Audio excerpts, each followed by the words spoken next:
Étude de mouvement cinématique partie 2. Vecteur vitesse, définition du vecteur vitesse. Voici un enregistrement chronocinétique sur lequel, pour différentes dates T1, T2, T3, T4, on a repéré les positions du point mobile M. Sur un tel enregistrement, comment calculer la valeur de la vitesse V2, c'est-à-dire la vitesse au point M2? De façon générale, sur un document comme celui-là, on va faire V2 égale M2, M3, c'est-à-dire la longueur du segment M2, M3, divisé par le quart de temps T3 moins T2. Et de façon générale, quand on cherche la vitesse en un point I sur un tel document, on fera la longueur MI, MI plus 1 divisé par l'écart de temps TI plus 1 moins TI. Ici, nous avons la vitesse moyenne entre M2 et M3.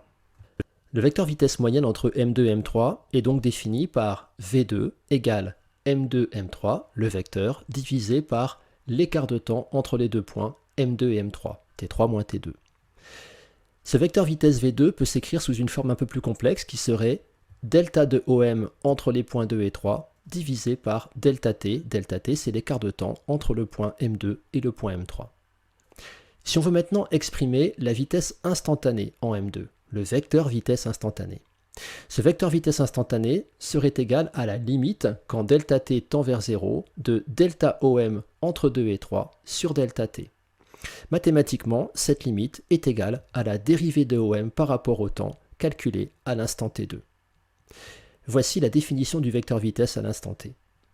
Le vecteur vitesse à l'instant t est donc égal à la dérivée du vecteur position par rapport au temps calculé à l'instant t. Cette expression pourra s'écrire plus simplement sous la forme le vecteur v est égal à la dérivée du vecteur OM par rapport au temps, d de OM sur dt. Coordonnées et normes du vecteur vitesse. On sait que v, le vecteur vitesse, est égal à d de OM sur dt, la dérivée par rapport au temps du vecteur position. Dans le repère OIJ, le vecteur vitesse a pour expression vectorielle v est égal à vxi plus vyj. Et plus précisément, ces coordonnées deviennent dx sur dti plus d de y sur dtj. Le vecteur vitesse a aussi des coordonnées cartésiennes qu'on va présenter sous la forme suivante, v avec une accolade, vx est égal à dx sur dt, et vy égale d de y sur dt. Enfin, le vecteur vitesse a une valeur, une norme, qui sera donnée par v égale racine de vx au carré plus vy au carré. Voici une illustration. Donner les coordonnées cartésiennes, l'expression vectorielle et la norme du vecteur vitesse à la date t égale 2 secondes d'un point mobile dont le mouvement est décrit par les lois horaires x de t égale 4t carré plus 2 et y de t égale 3t. Pour répondre à cette question, on va d'abord rappeler que le vecteur vitesse v est égal à d de OM sur dt. Ce vecteur vitesse a pour coordonnées vx égale à dx sur dt et vy égale d de y sur dt. Pour trouver Vx, on va dériver l'expression 4t carré plus 2 par rapport au temps, ce qui va donner 8t. Pour trouver Vy, on va dériver l'expression 3t par rapport au temps, ce qui va donner 3. On a maintenant les coordonnées du vecteur vitesse en fonction du temps, Vx de t égale 8t et Vy de t égale 3. Pour la date t égale 2 secondes, le vecteur vitesse aura pour coordonnées cartésiennes Vx2 et Vy2. Plus précisément, Vx2 est égal à 16, Vy2 est égal à 3.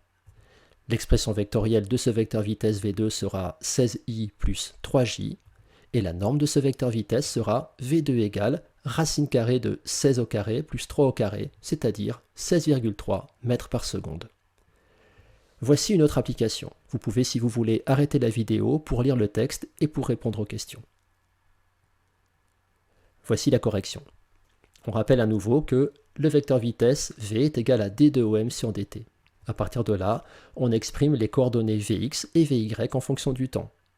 Puis, en partant de ces coordonnées générales, on va calculer plutôt les coordonnées pour la date t égale 5 secondes. Voici les coordonnées cartésiennes du vecteur V5.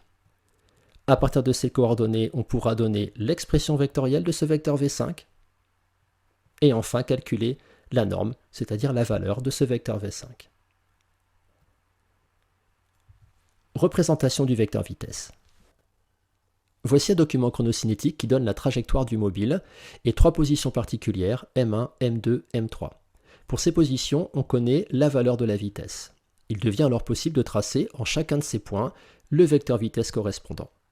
Le vecteur vitesse a une direction tangente à la trajectoire au point considéré. Son sens est celui du mouvement.